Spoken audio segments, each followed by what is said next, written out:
Remember I told you that American diets are so bad that when you decide to eat clean, you're on a diet. You just decide to eat some whole foods. Oh, you're dieting? No, I'm just eating whole foods from the earth that God made. It's called lifestyle. So shift today in your mind this idea of dieting. You're not dieting. You're not going on a diet, nor will you ever. You're shifting lifestyle decisions that help you along the road. And it doesn't have to be with keto, carnivore, or anything else. You don't have to have a specific process. These are just plans to help you follow.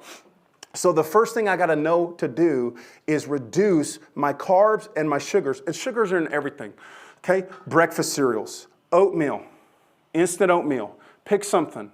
It does not take long to look at the back of something to determine, okay, whether it has sugars.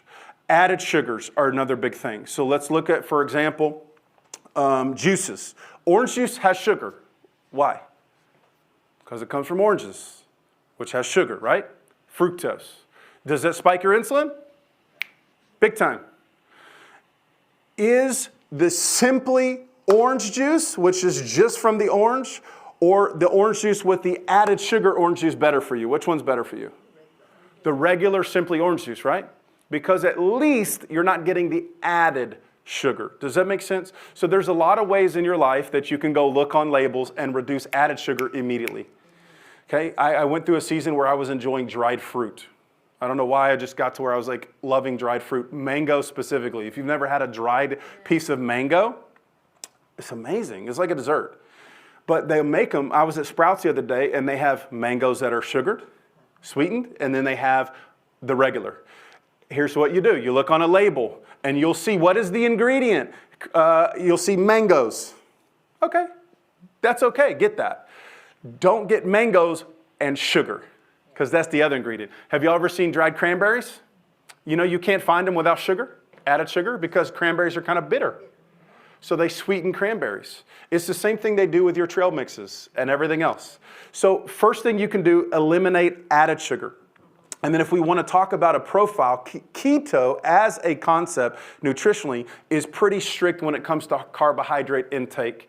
And there's variables on that, but anywhere from 50 grams of carbs to 20 or less. And if you want to be in ketosis, I would say 20 or less a day, especially if you're not very active.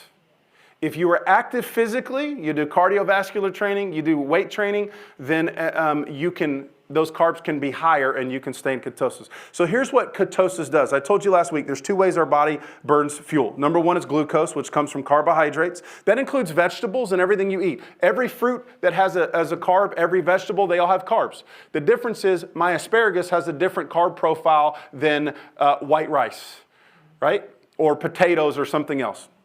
So, having said that, my body is getting glucose. Do you know your brain loves glucose? Your brain needs glucose.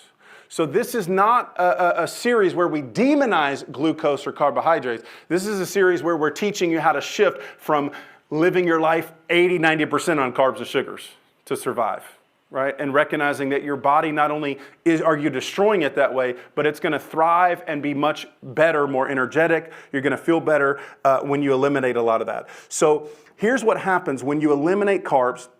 So on a keto diet, you might go down to 20 carbs or less. That's net carbs. Let's talk net versus the whole. A net carbohydrate, write this down if you don't know, otherwise you can Google it. Here's how you figure out your net carbs. You're going to subtract fiber, and you're going to subtract any sugar alcohols. A sugar alcohol is a substance that mimics and tastes sweet, and it does not spike your insulin, and it doesn't have the same response on your blood insulin levels as regular sugar. So you will find that sugar alcohols are in almost every single keto, Atkins, pick a dessert, Weight Watchers, carb, low carb this. Find something that is mimicking a dessert, but does not do the same thing carbohydrate-wise as desserts do, because it's not pure sugar. What you'll find is sugar alcohols by the majority are in everything. You have stevias, you got monk fruits, you got different things today. Usually sugar alcohols end with an OL kind of thing, right? Now, sugar alcohols You can consume and not spike your insulin, but what you'll find for the majority of people, if you overconsume sugar alcohols, you'll deal with gastrointestinal stress. Sugar alcohols are still artificial, remember. So the things that God made are good. The things that man makes might or might not be good, depending on the man that made it and the knowledge they had at the time. Sugar alcohols are what are in mints, oftentimes when you have sugar-free mints. So for example, when I've been going through this sinus thing that was lagging for a couple months, and still kind of is, you heard Leslie this morning, she's kind of dealing with it too, it's just the weather. I get the sugar-free cough drops, because regular cough drops have sugar. So every time you pop one in your mouth, you might as well pop one of those lemon drops your grandma had in the glass jar or whatever else, because you're eating candy. Do you know sugar inflames your throat? It inflames your sinuses. Do you know it inflames every part of your body? Sugar, the number one thing that sugar does is it releases even low-grade chronic inflammation in your body. So you have high-grade or low-grade. So think about a low-grade fever, high-grade fever. High-grade fever means I got a bigger problem. Low-grade fever means there's something under the surface, an infection, something's going on. So inflammation in the body, acute inflammation again, is when I scratch my knee and my body becomes inflamed in that area because it immediately goes to treat that knee and heal that knee. So that's acute. Chronic inflammation is something where my body becomes inflamed internally because of my diet, my carbs, my sugars, and it is impacting me negatively over time. And that's where you'll find all types of health problems. I gave you some testimonies. Leslie was healed of PCOS, polycystic ovarian syndrome, by going on keto. Let me give you some benefits of keto or diets like keto, okay? It will improve, again, your PCOS, chronic low-grade inflammation, triglyceride levels, say that 10 times fast, fasting glucose, metabolic syndrome, mitochondrial issues, diabetes type 2, insulin resistance, all these inflammatory sicknesses or diseases, Alzheimer's, etc. Okay, there's not saying there's a reverse for Alzheimer's. What we're saying is a lot of times you'll find Alzheimer's and other diseases like that, they're starting to scientifically tie back to chronic low-grade inflammation in the body that's been produced because of our Western diets. Okay? So when we lower our carbohydrate intake on a keto type of eating plan, what happens is our body begins to mimic fasting without fasting. So here's where the benefits come from. When you fast, I told you it's the number one thing that you can do to heal your body. It's the number one thing you can do to irritate your flesh and make you uncomfortable. But it's the number one thing you can do for your health, fasting, both spiritually and physically. All right? And I've taught fasting. There's a lot of those teachings on our YouTube page where I talk about some of that. Now, what keto or carnivore, I told you Mary back there is doing carnivore. Carnivores come out and become really popular the last few years. What these diets do is they all do something similar, and that is they mimic a fast.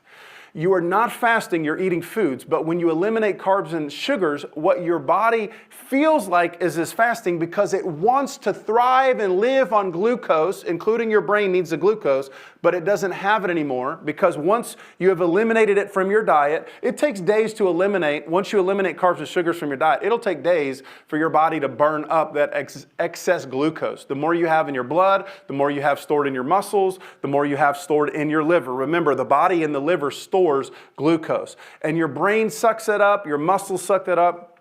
So when I go low carb and low sugar, my body compensates for this fast mimicking style. And instead of releasing glucose, which is what I need for energy, my body releases ketones.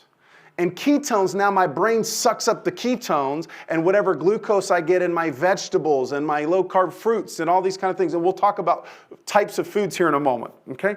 So ketones are released when I'm fasting. And we can get into a position where even without fasting, you can eat all you want all day long and still be in ketosis and mimic fasting without fasting and the benefits of fasting. So the benefits of ketosis or that state of low carb, low sugar, I told you, go research it. You'll find I mean, you could talk for days on the benefits alone of what ketones in the body do, the energy levels. So the first few weeks, if you're transitioning from high carb, high sugar, the first few weeks to something like keto, like carnivore, or like I said, you don't have to have a label on it. But the concept is all the same, and I'm going to simplify keto for you in a minute. I'm going to make it real simple, okay? Know that for the first couple weeks, the process itself, you're going to feel a little bit of brain fog. You're going to feel a little sluggish. You're not going to feel yourself. You're not going to feel like you're healthier. You're going to feel a little bit like maybe tired. You're not going to feel, why? Because here's what's happening. You're taking your body off of the system it's used to running on, and you're transitioning it over to a better form of energy for your body. And y'all have heard the term keto flu and things like that come dizziness. How many of y'all have ever tried to go low carb or fast and got dizzy? Things like that happen, right? One of the number one ways, write this down, that you correct keto flu, dizziness and fasting, whatever, is electrolytes. The number one thing you can do, which is salt specifically. And many of you, and we'll address that more in the future, salt is, you are undersalted, is my guess. Your migraines, a lot of your problems, your lack of energy, your brain fog, a lot of that comes from, even when you're getting off carbs and sugars, it comes from the lack of electrolytes in my body. Hydrating with water, most of us don't faithfully hydrate with water all day, number one. Number two, you can hydrate so much with water that you actually lower your blood volume, and hydrating with electrolytes brings everything up. What do they do when you're sick in a hospital? What's one of the first things they put you on? An IV. Number one thing they do. Because, and is an IV straight water? No. It's electrolytes, correct?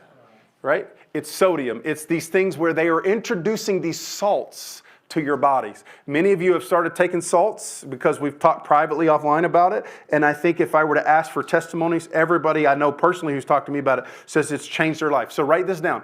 Increase your salt and electrolyte intake ASAP. Especially when you go low carb and low sugar. It's really ideal for low carb and low sugar.